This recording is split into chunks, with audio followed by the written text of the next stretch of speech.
What's going on, guys? It's Josh Tech, and today we're going to be doing our very first CCNA lab. And this lab is going to be router on a stick. I will have the file down below in the description, so if you want to follow along on Packet Tracer, that is completely fine with me. So before we begin, let me explain what router on a stick is. Router on a stick lets multiple VLANs use a single router interface by creating subinterfaces. The switch sends all VLANs over a trunk link, and the router routes between them so the VLANs can talk. All right, now let's get started. We have a set of rules that we're going to do in order so then you guys can understand. All right, let's create VLANs on switch 1. Honestly, creating VLANs should be easy. It is as simple as enable conf t VLAN 10.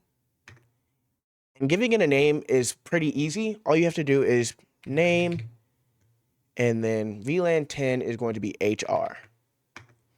VLAN 20, name IT. Now for the next step, we're going to assign access ports and assign VLANs to those access ports. So FA0/2, interface FA0/2.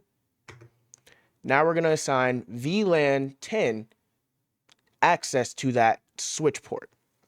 So we're going to enter switch port mode access, switch port access VLAN 10.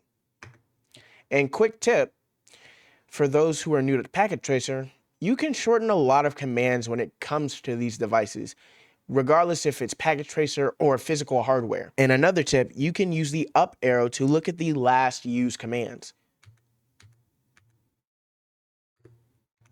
So that way you don't have to enter the command all over again. Switch port mode access. And like I said before, you can make a lot of these commands short. VLAN 20. Now we just created VLAN 20 to have access to port FA0/3. Next step, we're going to configure a trunk port on switch 1. Now we're going to go into FA0/1, switch port mode trunk, switch port trunk allowed VLAN 10/20. Whoopsie.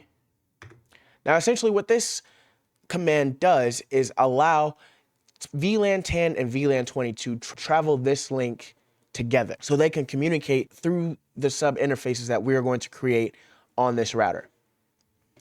And to make sure that this interface does not shut down, we'll do a no shut. And we'll do the same for the other interfaces.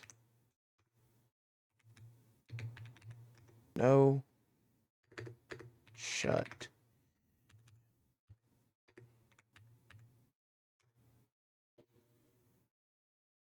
Now that we've created the trunk port and access ports, we're going to go into the router 1. Going to press no, press enter, enable or en, conf t or configure terminal. We're going to create sub interfaces. First, we're going to go into the physical interface, which is going to be G0/0/1. Interface G0/0/1. We're going to do a no shut. But now we're going to create those sub interfaces, and it's as easy as this. .10. Now we're going to encapsulate .1q, giving it that VLAN 802.1q tag. Now we're going to assign an IP address to the sub interface. 10.10.10.1 255.255.0.0. Now we're going to do the same thing for VLAN 20.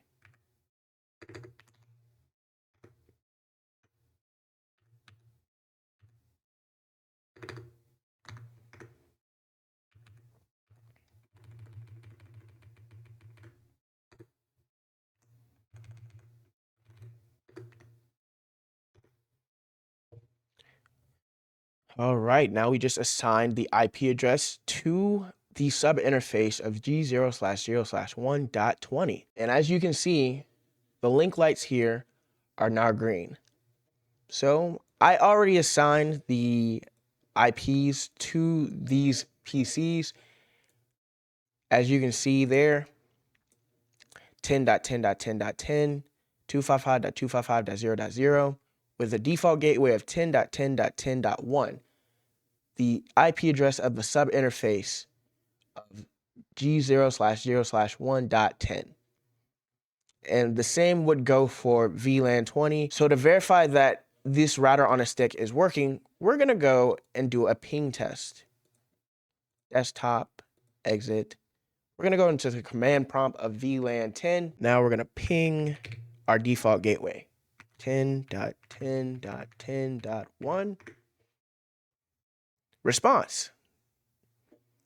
That means it's working.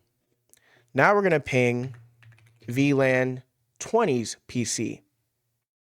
10.20.20.10. Whoopsie, fat fingered again.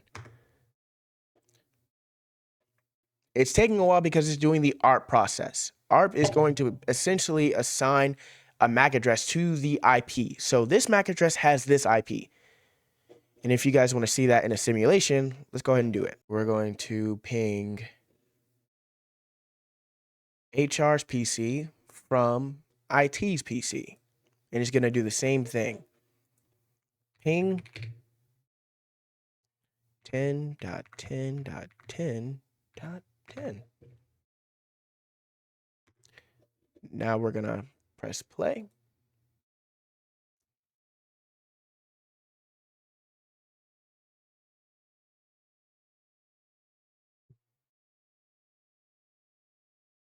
It's going to do that ARP request, so it's going to miss that first ping. Hey, this MAC address is assigned to this IP.